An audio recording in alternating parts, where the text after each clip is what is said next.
Good evening. I'm Justin Swan, and this is Cascade Community Foundation's Q&A live stream series.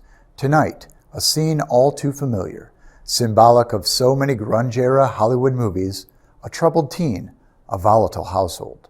Medicated since 16 and sent away to anger management. Parents in the 90s without the benefit of online research tools, limited in their understanding, unrelatable to the modern teenage English. In fact, the times of peace often predictable based on the quietness from daughter Kim's bedroom. Yet for Kim, the unwelcome rage had simply turned inward, festering in the form of loneliness, even depression. A stark contrast to the overwhelming anxiety her mind overloaded, shutting down. Armed with iPhones and Google, a knowledge base with all the answers, today's parents have an advantage, or do they? Season 2 of Cascade Community Foundation's Q&A live stream series continues tonight with Part 2 of Isolated, a mental health discussion. An often avoided topic, mental health, headlines the culmination of an endless inquiry of you, the public. Sharing with us what is needed most has taken us on a journey with the Mental Health Foundation of West Michigan, a renowned solution unpacked by their executive director, Christy Buck. Their Be Nice action plan rolled out for our viewers so that you can walk away with a plan of your own.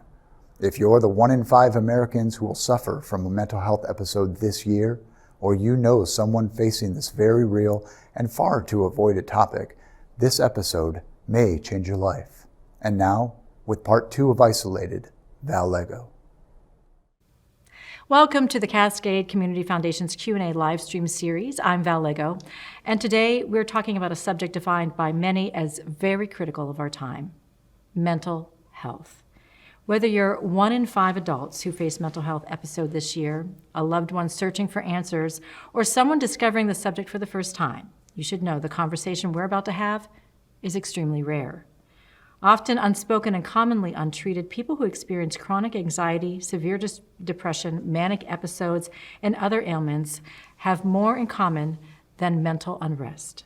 There is a long-standing, unwritten understanding that how you're feeling is not something you discuss in American culture.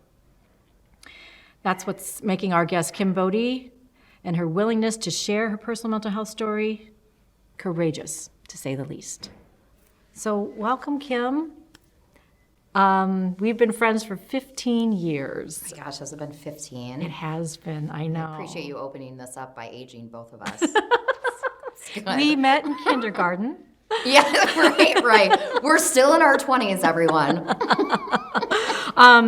But, you know, I've loved our friendship, and I've loved watching the journey that, you know, both of our lives have taken, and the ups and the downs. But there was always, you know, an underlying issue that you were always dealing with, and that was, you know, different types of mental health issues. And so let's just talk a little bit about, you know, why you just love to speak out about mental health issues and raising that awareness.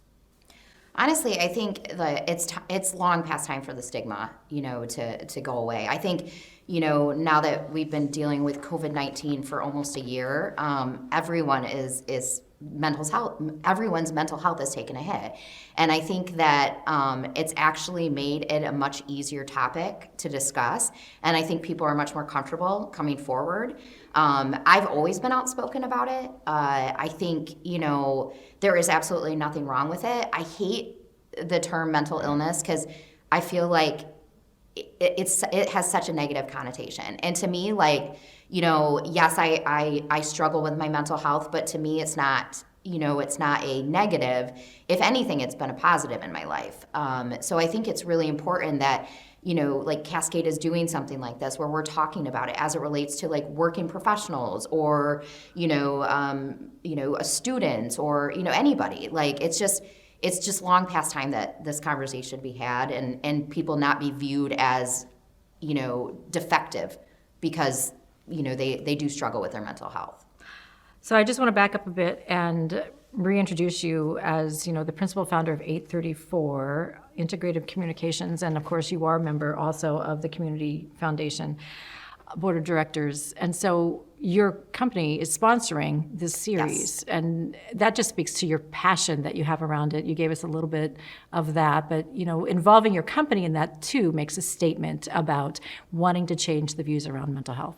Oh, absolutely. I think one of the things we did this past year is we actually implemented, company-wide mental health days, because we started to see the work from home fatigue. We started to see our employees' mental health take a dive. And you shouldn't have to, take a sick day. You shouldn't have to make excuses for it or try and push through it, which is my least favorite thing people say, suck it up, you can handle it. And so we wanted it to be much more acceptable, and there's no questions you have to answer. If you need it, take it, and there shouldn't be anything wrong with that. Sometimes you just need a day to regroup or a couple days to regroup, and quite frankly, I think all companies should have that. It should be the norm, and it should be acceptable. I completely agree. I've long said that mental health, if you're drained and you're needing it or you're feeling anxious about something, that eventually is going to affect your physical health. Yep. And so if you take care of that on the front end, and if you know that it's accepted to be able to do that, also helps with that physical health too, because if you're feeling accepted to be able to take those mental health days and to really clear your mind, then you're not holding it in and feeling like, oh my gosh, I don't feel good mentally and now I don't feel good physically. So I applaud you for being able to say, hey, this is how we're going to approach it at 8:34, and it's okay. And it would just be so hypocritical as somebody who has struggled with their mental health their entire life to not have that policy. And so, over the course of this wonderful last year, you could really see on Zoom calls, just the how people were feeling. You could just see it kind of going down, and that was affecting appearance and just their physical health. And I think I'm really, really glad we did it. I still see staff hesitate to take advantage of it because, again, there's a stigma around it. So if you implement something like this through your company, which I encourage everyone to do, I think it's really important that it's a no questions asked policy. If you need it, you take it, that's it. And so speaking of your mental health that you struggled with, one of the things, even though I've been your friends for 15 years, that I was surprised to learn is that you feel like you have imposter syndrome. Oh, yeah. So let's talk a little bit about what that is and how that affects you. I think the best way to describe it is, people say fake it till you make it. And I think, when I started my small business journey 15 years ago, I had no idea what I was doing. I was in my 20s though, so I thought I knew everything. But I think, right? We're still in our 20s now, everyone. But I think, you always feel like you're not good enough. You feel like you're not good enough. You feel like you are faking it, and it's you're just waiting for someone to figure out you don't know what you're doing. Probably the best example I can give of that is we were named to the Forbes top 200 PR agencies for 2021, and when we got the news, I probably spent 15-20 minutes Googling it to see if it was a scam. Because you just, you refuse to believe that all this hard work that you put in for the past 15 years, that you deserve it. And you know this, I'm very uncomfortable with feelings, and I'm uncomfortable with people complimenting me or being in the spotlight. It just makes me super uncomfortable, and I think that's a big part of the imposter syndrome. But I've struggled with that my entire life. You just feel like you're not good enough, that you'll never be good enough, and you are your own worst critic. Which is really interesting because, people know 8:34 and the success that you've built over these years, and so it's really hard for somebody to say, oh, you have imposter syndrome? And I think that goes along with a lot of other things too, where they see someone who's successful, wildly successful and great and confident and outspoken. How can you be dealing with all of this under the surface? And it doesn't just stop with imposter syndrome. No. And it's a lot of self-deprecation. And I think you'll notice that. I think it's one of the signs of imposter syndrome. You're very self-deprecating. It's hard to take compliments. You play down your accomplishments. People will say, oh, Kim Bode, she's super confident, or she's very outspoken. And I'm not. I have self-doubt. I think you just learn to live with it, and it just becomes like a part of life. And you know, people would describe me as an extrovert. I would say I am an introverted extrovert. I really, really value my alone time. I need to be left alone to like recharge. And it's resulted in what I call it. I don't want to say episode, but I mean, it probably is. I'll go into hermit mode. And we've talked about this over the years. Because you and I are a lot alike. Yes. I'm the exact same way.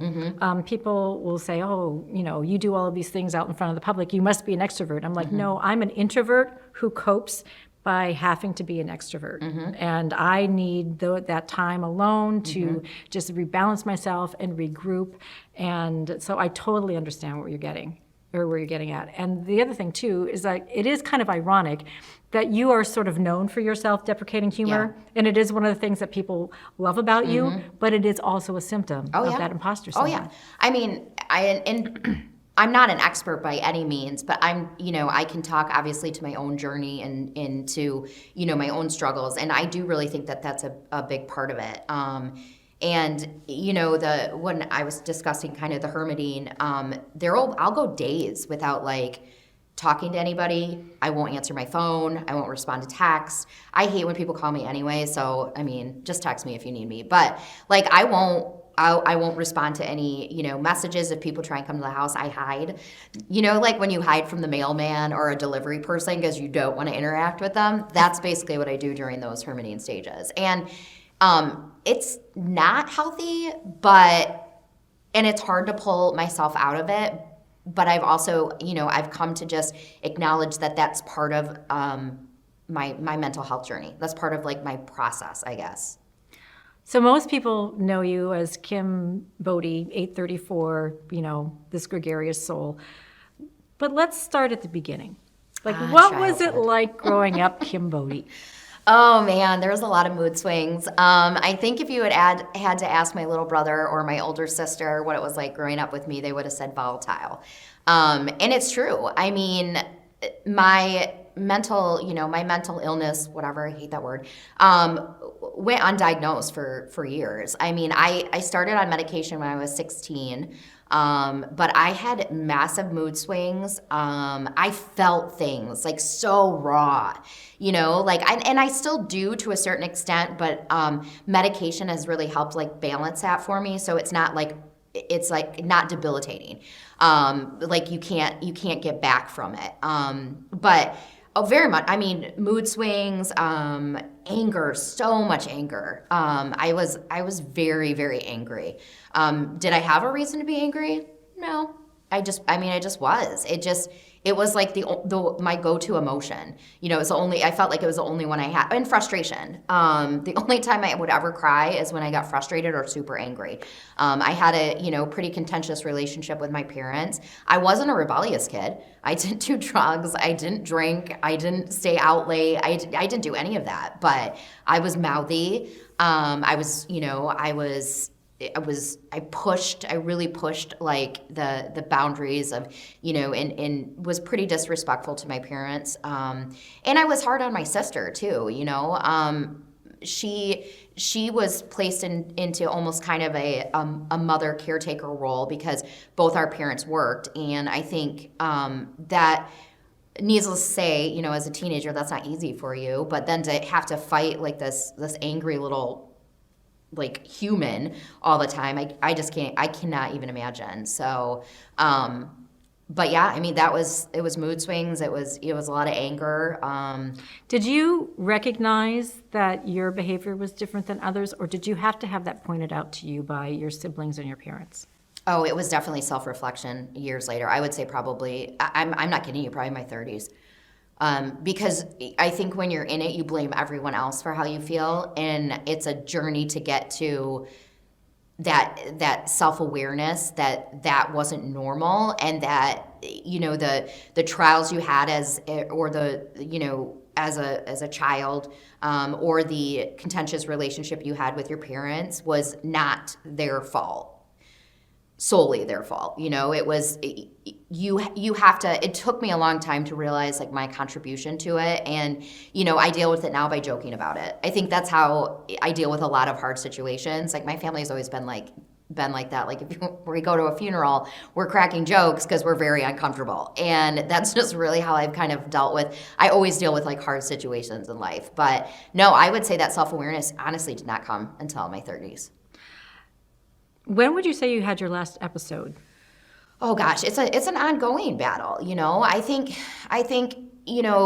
that's something that people need to understand. It's not like you get on medication and everything's great. No, you absolutely are dealing with this for the rest of your life. There are times you might have to adjust your dosage. There are times like, maybe it's good to talk to somebody. I saw a therapist, this was probably about 5 years ago, when I was dealing with some changes in the business, and I wasn't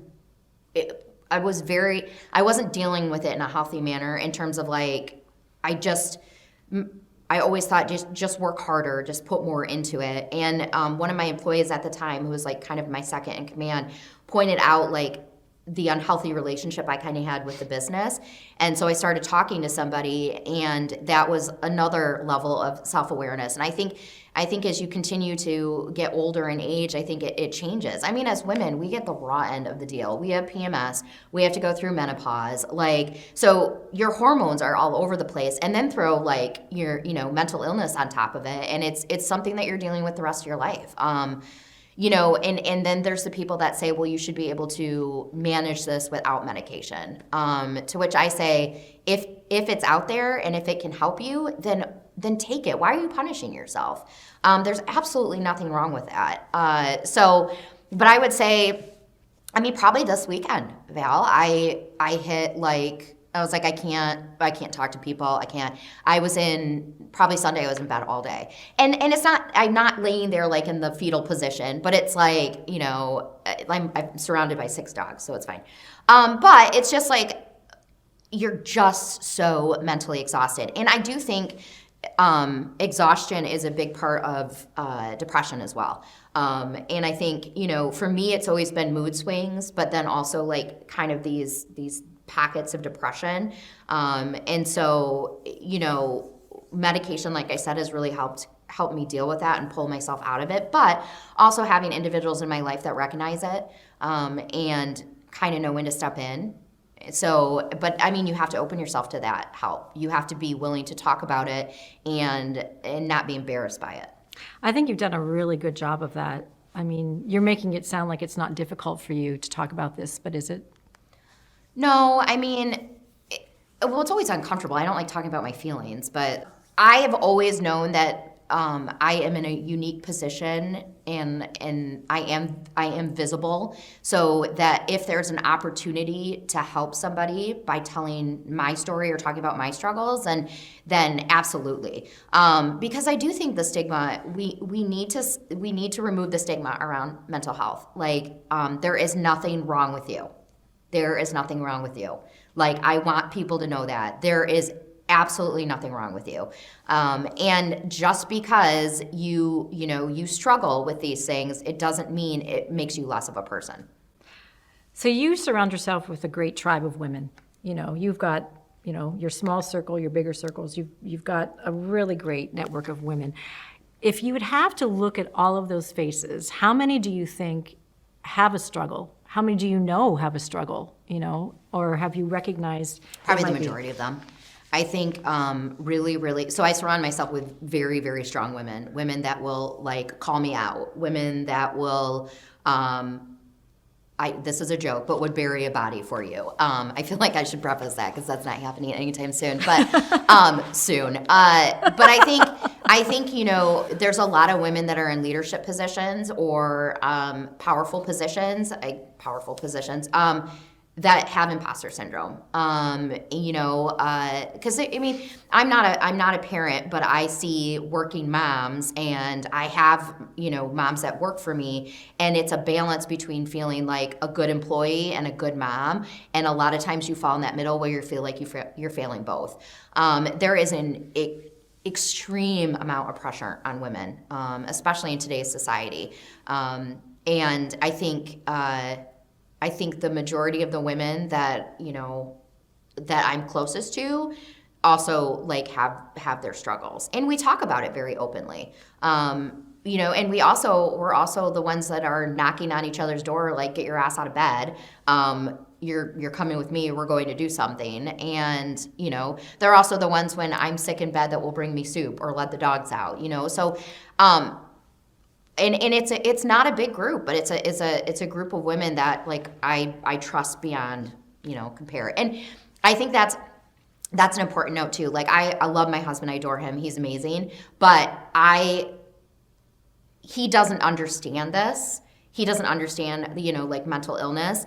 And to me, those women are my go-to when I need, to talk about this stuff or to vent or to, express frustration.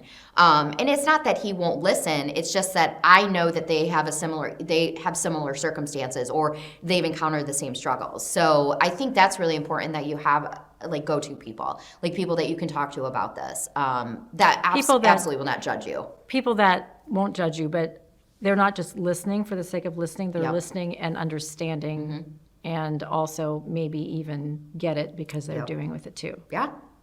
What was the lowest point that you felt in your mental health journey? Like, where were you the lowest? Oh gosh, I would say, I remember when I was 16, my parents made me go to 16, maybe 17, made me go to anger management. And you can't make a teenager talk if they don't want to. I think everyone probably knows that. And I remember sitting, in that therapist's office and just being like, I hate them. Like so much anger, like just ate you up, and so that was a big low point. That was also the first time like I really went on medication. And it's important to note, mental illness does run in my family. My grandmother struggled with it, was never diagnosed, was never got on meds. That was just her generation. My mother struggled with it. I think there's other members in my family that currently struggle with it. So sometimes it's hereditary. And I'm not an expert on this, but I just know like from my own family history. But I would say the other really low point, and you were there for that, was when I went through my divorce. When I found out that my husband at the time had been cheating on me. And I remember like I was broke. I didn't have any money. I was going to lose the house. 834, ironically enough, which is what the business is named after. And then I remember I started seeing a therapist, and I couldn't afford to pay, so it was a really great nonprofit. And I remember him saying to me, you have to feel this. And I was like, no, I'm fine, I'm strong. Like, woman, hear me roar. And he was like, I want you to go home. I want you to sit in a corner.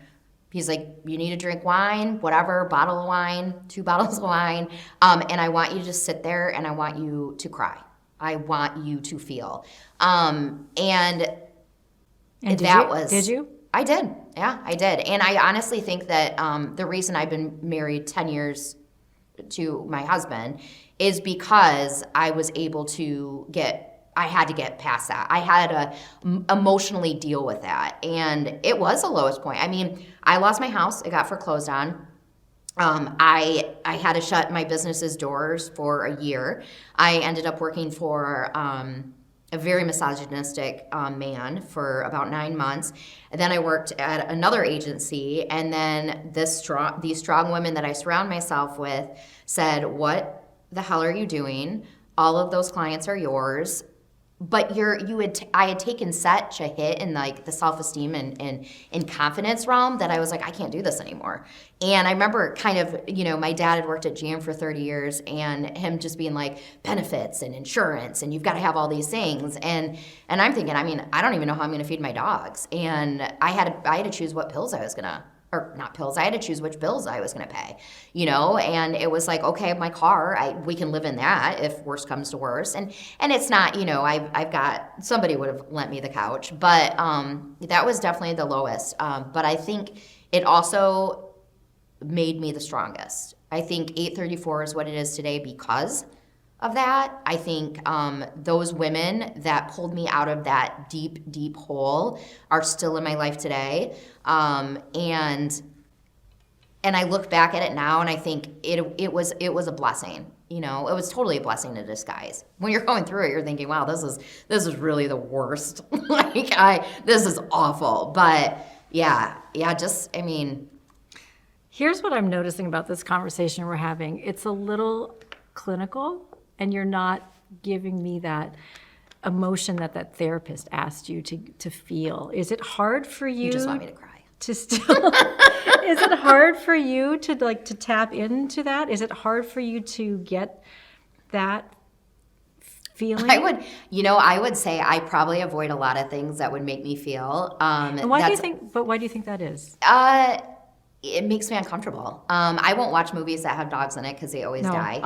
Me either. Right? I mean, that's just ridiculous. I don't know who even makes those movies. They're terrible people. But I mean, I won't watch.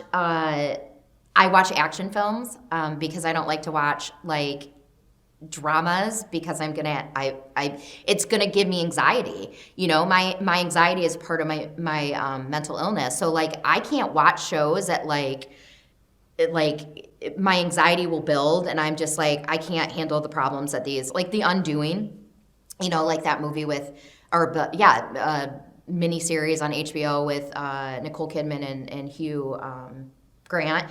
I was like, Josh was watching it. I was like, I can't do this. I cannot watch this. And I'm like, real life is stressful enough for me. I don't need to watch Game of Thrones. Oh, no way. Everyone's like, oh, you really got to watch that. I was like, everyone dies. I don't need that in my life. But you're very right. It is.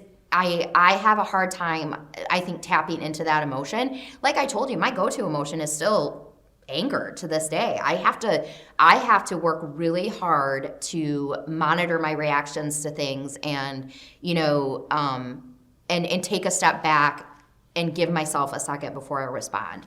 But I have a hard time really tapping into that. Now, I did a failure lab years ago, and I did talk about, I got up in front of like a bunch of students and I talked about it. And I joked and I was very self-deprecating, but there were a couple moments where I got choked up and it was talking about, you know, the divorce. It was talking about like losing my house. It was talking about the, you know, working for that horrible man and like the abuse I took every day. And, you know, I think sometimes I can step away and kind of look back at it and take the emotion out of it because it has been so long. Mm-hmm. But what did that moment feel like, though? Like, just... Oh, failure, man, failure. Like, did you feel it in your heart? Did you feel it in your gut? Did you feel it from your head to your toes? Oh, yeah. I stopped eating. You know, that was really the way I coped. Thank God for my dogs, you know? Like, they really are, like, my therapy animals. And I think, you know, that's actually an interesting... I have 6 dogs, which, yes, I'm aware that's a little weird. I think I keep bringing them in because I have so much emotion to give. I have so much like I don't want to say love, that sounds so weird, but like I need to like, I feel so deeply things. So like I have got to have like, be able to like give that out, you know, like, and I think they just love unconditionally, you know, and if anything, that would make me get choked up. I think you make a good point about, you know, you have to work mentally so hard to control that anger. Yeah. And control how you're going to react, which doesn't feel natural to you. No. That's why you retreat. Mm-hmm. Because mental exhaustion is real. Yep. Like having to control that and then still run a business and have all of these other things that are weighing on you mentally. And that's one of the reasons why you get so tired. Yeah. If you ask me what is my mental illness in a word bubble, guilt, frustration, anger, anxiety, sadness. Why are you sad? I think it's, you're never satisfied with who you are as a person. So it's like kind of equated to failure. You know, like you always feel like a failure in some regard. You know, failure as a wife, failure as a business owner, failure as a dog mom. You know, just a failure as an employer. Like you just feel like you could always be better. I think that's why 834 is successful, because I'm constantly driving myself. But I had a conversation with another business owner yesterday, actually, and he's like, do you think that this is a pace that do you think this is like a realistic pace you're going to keep up for the rest of your life? And I was like, I don't know how not to. I don't ever shut it off. And it isn't healthy. But I don't know how else to do it, I guess. So I think that's where, sadness comes in a little bit. The big takeaway, though, is for people watching this podcast, how do you want them to feel? What's the takeaway? And how are you going to tell them not to be afraid to share their story, whether it's with a friend, with a therapist, or, with their family? I mean, the biggest thing is there's nothing wrong with you. There is nothing wrong with you. Like, this is totally normal, It's just like having a physical ailment. And then, quite frankly, like, you see that manifest, like mental illness manifests itself into, affecting you physically. So there's nothing wrong with you. There is nothing wrong with you. That's what I want people to understand. And I want people to feel comfortable talking about it. Like,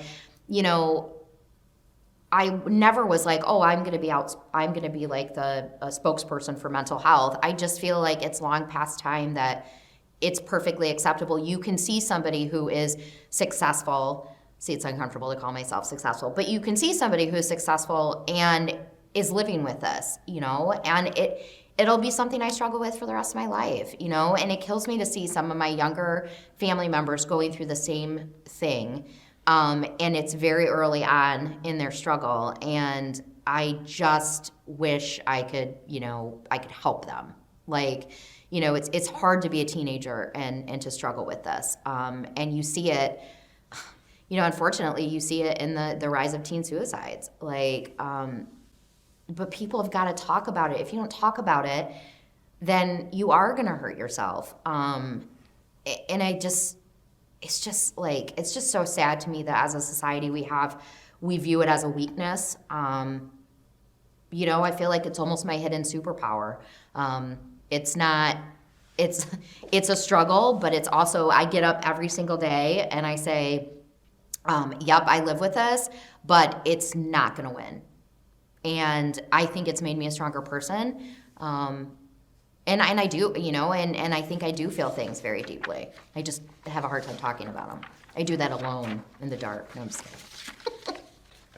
Well, what I'm hoping is that people who are watching this podcast maybe could relate to you, see a little bit of themselves, and understand what they've been feeling and struggling with is maybe something that they can get help for, and not just the way they are, the way they're built, and they just need to cope with it on their own. And so That's like my biggest frustration. Just suck it up. Like, when you are in the pit of despair, it's Princess Bride reference, in case anybody wondered, you cannot pull yourself out yourself.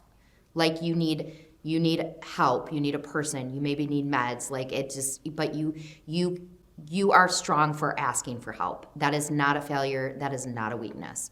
And I'm more than willing to talk to anybody, privately and in confidence about it. I think, we all have to support each other in, wherever you are in the journey. This has been a great conversation. I want to thank all of our viewers who were watching today as part of Cascade Community Foundation's Q&A live stream series. A powerful message for sure, and we want to thank Val Lego and Kim Bode, of course, for being willing to be a part of Isolated Part 2, and for Kim for sharing her story. It's not easy to do, and as part of our efforts here, we want to make sure that we're raising awareness so people feel more comfortable to be outspoken about some of the things that they're going through. I'm joined now by Christy Buck, who's been along with us for this entire Q&A live stream series on mental health. And Christy, you've been in this world for quite a long time, and we've already started to see some of these amazing stories be shared. What struck you the most, just right as we're coming out of this episode with Val and Kim, what struck you the most about that conversation? Kim's self-awareness. It was I felt great at the end that I think that she's just a really good example of someone who now embraces her mental health, okay, I'll put it that way, and has a gang of friends that are there for her who are consistently noticing in her when there are changes in her mental health. So she's a fired up woman, and it's really amazing. And right away, with Val and Kim knowing each other so well, it became easy for them to really dive into some dialogue.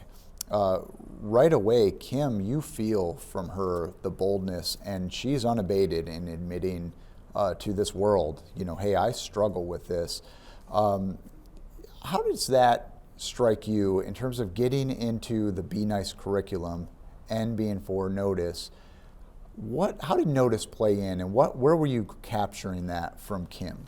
Well, the big picture is what I did see with Kim was that now she has her noticers, right? But a lot of things started with Kim when she was a child that went unnoticed. And so her mood swings, the changes in her behavior, how she used anger as a way to express her emotions, probably didn't just start when she was 16 years old when she went into therapy, but those were her ways of expressing it. And so what was going on inside of her no one was discovering what's behind the anger. And so oftentimes we dismiss anger in children. We just say, oh, they're moody, they're just in a bad mood today, oh, they didn't get their way. No, if it's consistently going on, and then there might be other underlying things going on. With Kim, it was being angry, but also along with that went disobedient to her parents. Not that everybody has to be disobedient, but if it's consistently going on, we always say for 2 weeks or longer, in any marked change in someone's behavior, then a conversation needs to be had. And it could have started with her pediatrician maybe. Yeah. And then at that point, maybe some help in what? Anger management. It would be coping skills ultimately. Yeah, so important, because there's certainly parents watching right now who probably are seeing in Kim's story something that their child is going through. And so for them to be guided through with an action plan is going to be so helpful, because I wouldn't have known. Right. 2 weeks of this changed behavior, or kind of what we refer to as a mood swing of some sort, is a telltale sign, is it not? It is, and there are a lot of other ones too. So isolation, list some of those, yeah. Isolation, sadness, crying, fatigue, stomach aches, any kind of physical health problem also can be related to mental health. We've got to remember that there's a tie-in. In addition, behaviorally, skipping things that they typically really like to do, stopping things that they really like to do. So all of a sudden now, my son I've really noticed changes in their behavior, and this is big time right now, right? I've got to be paying attention. And all of a sudden we open up next year, schools open up, my son or daughter doesn't want to go back to play soccer. My son or daughter doesn't want to be in band anymore. Okay, what's going on behind that? We have to understand that that's typical, where kids can change their mind about doing things. But you know what? Why do you want to stop now? Yeah. And finding a replacement activity for that. Yeah. Being disconnected from school, that can be also a sign where I don't want to be connected. Yeah. Then there are a lot of risk factors, and those are a lot of things that go on at home. Many things about my environment at school, being bullied, okay? That's part of it. That's where that fits in, because that can be a risk factor for depression or anxiety. Something that strikes me with Kim's story is that where last week and in episode 1 of Isolated for our second season for the Q&A live stream, we hear from Will Collins, and he talks about, you see this progression of steps, traumatic experience, starts to get through life, is experiencing these things, coming back up, find somebody he can trust, starts sharing, gets involved, so he's going through these steps. With Kim, it doesn't seem like this clinical kind of diagnosed path. It's almost all self-awareness in hers. And what I like about that is that if you're somebody who might be hesitating and you just want to push off calling the number on your insurance card or calling the hotline or reaching out to somebody, there's a self-awareness factor in this, in her recognizing her anger, her being able to express, but she admits she didn't know that there was something going on until she was well into her 20s. Certainly she knew something was up, but it was in her 20s till that self-awareness came in. Is this common? Do you see a lot of this with some of the people experiencing mental health episodes? Oh yeah, and our brain is developing until we're 25, 26 years old. So if we put that into relationship, your brain is totally rocking and rolling all the time, but when you get to that 26 years old, all of a sudden you can gain that self-awareness. So now I'm looking back and I'm going back and I can actually see where it started and see how I managed it back then, to the point now where I'm going to take a hold of this thing and I am going to manage it. So, with Kim, a lot of it was anxiety. And people do not understand that anxiety can be an illness where it affects every day how I go to work or I go to school, how I engage in satisfying relationships, or how I carry out daily activities. And when anxiety is at its full out taking over, I can't do those things. And what can come out is that emotion of anger. And Kim talked about a lot, I thought the piece when she talks about not being able to sit down and watch movies that bring her to these emotions. She doesn't want that, because what she knows, that gives her anxiety. That gives her those feelings that she gets and that she doesn't like. So you know what I'm gonna do? I'm self-aware. I'm gonna avoid those situations. It was funny because I have that commonality with her. Sure. I don't want to watch the Titanic because I know how it ends. All right, it gives me anxiety. Yeah. Everybody dies. It's Yeah. such a downer. So for Kim, I love that she sees that. I am going to be ready for these circumstances. I'm going to be ready for that party that I'm going to be going to. I'm going to know that I might be the first one to leave. I know that I'm going to put my extrovert self on, but I know that as an introvert, I want to get home. All right? Loved that interview. And for people trying to take notice of these behavioral changes, it seems to be a very fine line with Kim, because while she's self-aware enough to know I'm not going to watch this drama series on TV with my husband because it's going to take me there, somebody who isn't self-aware would avoid it. But there might be a bout of anger or an anxiety-ridden moment where there could be some sort of piff with the husband in that scenario. Why don't you watch this with me? That kind of thing, where it's completely undiagnosed. There's no self-awareness about what they're going through, yet this episode is happening. These are things to take notice of. When you get into the invite stage, if you're in that scenario, and it doesn't have to be specific to a spousal thing, but when you're dealing with somebody that might have some of the same symptoms that Kim Bode alluded to, how do you get into that invite stage? Because I would think that is very difficult to walk in through that. Yeah, but I love it because I go back to the action plan, and it's not as hard as you think. Again, you're noticing the good, the right, okay, how they typically are, all right? Like, you know what, typically you come in, you're putting the coffee on, and you're saying hi to everybody. And what's happening? I just see anger, frustration, short-tempered. What's going on? Yeah. And all of a sudden I open up this conversation to ask, what's going on? Oh, nothing's going on. You wouldn't even want to hear about it. Yeah, I do, because I'm care about you. And you know what? You didn't make the coffee every day last week, and I'm really bummed that I'm making about it, and everybody's complaining at the office. Whatever you can do, right, to start the conversation with them, to point out that you've noticed a difference. And this, especially right now, during times where our jobs have all changed, and as we're going back to work, possibly at our offices, things are going to be very, very different, just like they were a year ago when we entered into staying at home. For 2 weeks, I think I was walking around the house going, what am I doing? Where's all my stuff? Where was that piece of paper with that person's phone number on it? God darn it, I forgot it at the office, all right? Yeah. So now all of a sudden, we're going back. We've got to be ready to pay attention to people's mental health right now. And if things and if signs and symptoms are there for 2 weeks or longer, seriously, maybe that's when I need to invite myself to have that conversation and say, hey, is everything okay? Yeah. Because I know that adjustments are really hard, man. I feel that too, right? Yeah. What can I help you with? Well, I don't even know where the refills on the toilet paper are right now, or whatever, right? Yeah. Everything's moved. it's paying attention. Kim alludes to her girls, and she gets specific. These are powerful women that will challenge me. So that's right there. I mean, that's straight out of the action plan. I want to come back to that, though, because she brings up a really interesting thing, and Val talks to her about this, imposter syndrome. Tell our audience a little bit about where that aligns up with mental health, and what is that? I had not heard it before. Kim had mentioned it to me.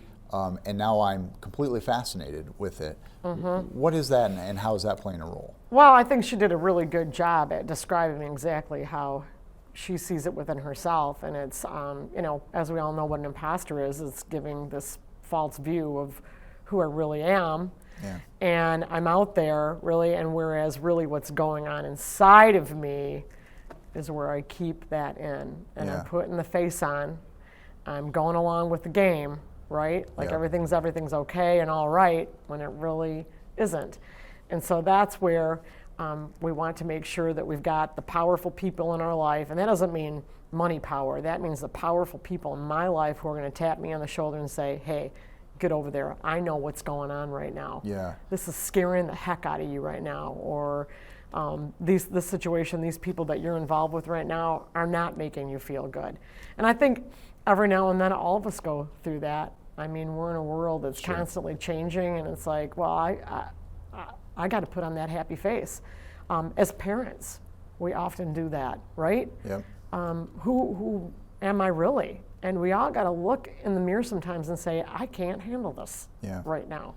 It's there's the word fraud comes out of this, but Kim says fake it till you make it. And the interesting thread that connects this imposter syndrome with maybe perhaps the audience that we talk to is a lot of times you're going to see people who are they live in areas or they work in areas where they have to put on this false front because they don't want to show vulnerability. And to me, that lack of willingness to show the vulnerability is in part where the stigma is able to fester, because you don't want, when you walk out that door in the morning, it is, action time. And Kim has used this for years in her life to hide what is self-doubt and self-deprecation tendencies coming out of that. Can you share with the audience a little bit about what they might be seeing based on the environment that they're in? Because there's probably people watching that may not have a ton of wealth, and then there's some people that are watching that have plenty of means and come from a completely different area. But where's the stigma playing in when you talk about the suburbs versus the inner city? Well, a lot of times with stigma in general, it's like, I can't be one of them. That would never happen to me. I've got it all, or they've got it all. Just assuming that because you have money, that everything is okay, right? Even self-stigma in myself, right? Well, I've got everything. I need to be feeling this way. Why would I feel this way? That's ridiculous. But you know what? Mental illness, and I know Kim doesn't like the word, but it's an illness, right? When your mental health is affected, just like physical health, that when that is affected, I need to be able to say to myself, and this is hard, I need to reach out and get some help. I need to know that help is out there. And guilt and shame, embarrassment is huge. Like, what would my coworkers think of me? And I'll be honest with you, that all the times when we have been able to share people's stories, it's so cool because people just feel empowered that I was actually able to nail it out there and help somebody that might be feeling that way also. So busting down that stigma is absolutely huge. Yeah. Well, we get into the empower, part of the Be Nice acronym. And where did you see that come through with Kim? Because her story is so unique versus other stories. But where did that empowering come in your view? Well, empowerment here with Kim was access to services and using services. So those are two big things. She talked about medication, that her medication helps her, and you shouldn't be ashamed to take medicine to possibly take care of a chemical imbalance that you have going on in your brain, all right, to help you through these difficult times that you're in. Support from family and friends, absolutely huge. I'm going down the top 4 ones, okay? And then She has a job that she loves. She said also in the interview that people tell her, you can't keep going like this. That's what keeps her going, all right? Those are the things that give her passionate, give her hope, give her that drive, okay? But then on the other hand, she's got those people that are watching out for her, and probably those are a lot of the people that she works with, those clients that she has, right? So there's some really good protective factors, empowerment pieces that Kim has.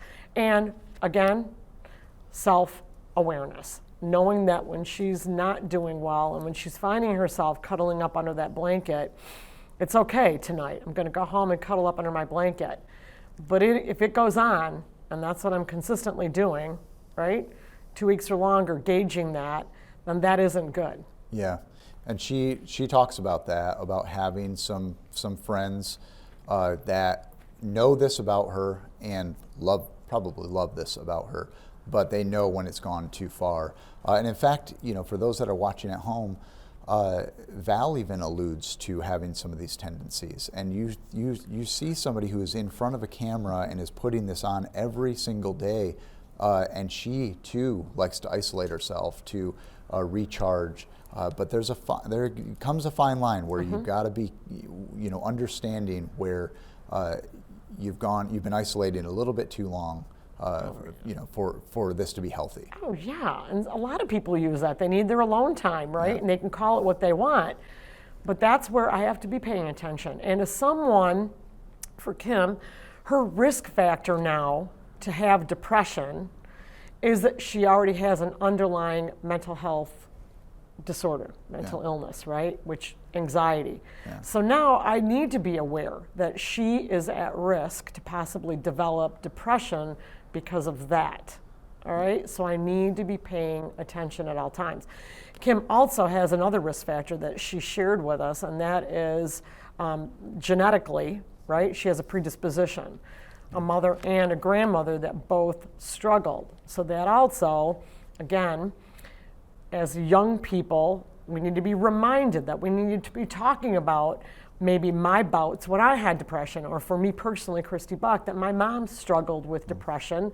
So you know what, I need to be talking to my children about that, you know what, genetically we have a predisposition. So we're gonna be taking care of each other and watching out for each other, right? What a typical conversation to have with someone. Yeah. Certainly a wonderful couple of stories with Isolated. We thank you, Christy. We thank the Mental Health Foundation for being a part of this, for bringing the Be Nice action plan along. And once again, just thank you. And I love Be Nice because it is upstream. Upstream is where you want to be. So at upstream, I'm talking about mental health. I'm talking about this action plan, stigma, coping skills, resources. Midstream, getting help, counseling, right? 211 United Way, and then downstream, I've got a plan for a crisis intervention. Yeah. Well, wonderful. This isn't the last you're going to see of Christy. She's along for the ride for a 5-episode run. And in 2 weeks, we'll be back, and we're going to be having a very special episode. Christy's been a part of a group that began with a convention that's turned into a really unique podcast. It's called the Faith and Mental Health Podcast. And they're going to be talking about some of the Be Nice curriculum and how they've woven that into local churches to help staff and pastors be better equipped to have conversations with some of their congregation, those that you may be approaching a pastor to get a little bit of help from their leadership and guidance, and they're helping to equip that. It's a collaborative that includes Hope Network, Christian Reformed Church, the Reformed Church of America, Pine Rest, and of course the Mental Health Foundation. So we look forward to you being back with us for that. Again, that's going to be March 31st at 8 p.m. on our YouTube channel. You can find that by searching for Cascade Community Foundation. Of course, you can always go to qnalivestream.org to find a list of all of our episodes that we're doing with this, and we'll also have plenty of resources available to you there. To take a moment, I want to say thank you to all of our sponsors and underwriters who make this series possible. If you're interested in supporting some of the work that we're doing, please send us an email, sponsor@cascadecommunityfoundation.com. And once again, you can always go to our website or go to qalivestream.org. Please support the Mental Health Foundation and Be Nice. They're doing amazing work. It's not our job to be on the ground as a community foundation. What we're here to do is provide the resources that are necessary for you to get whatever it is that you need in this world. We want to make sure we're making that connection. So on behalf of all of our sponsors, and thank you to you, the viewers, thank you for being a part of this, and we'll see you in a couple of weeks.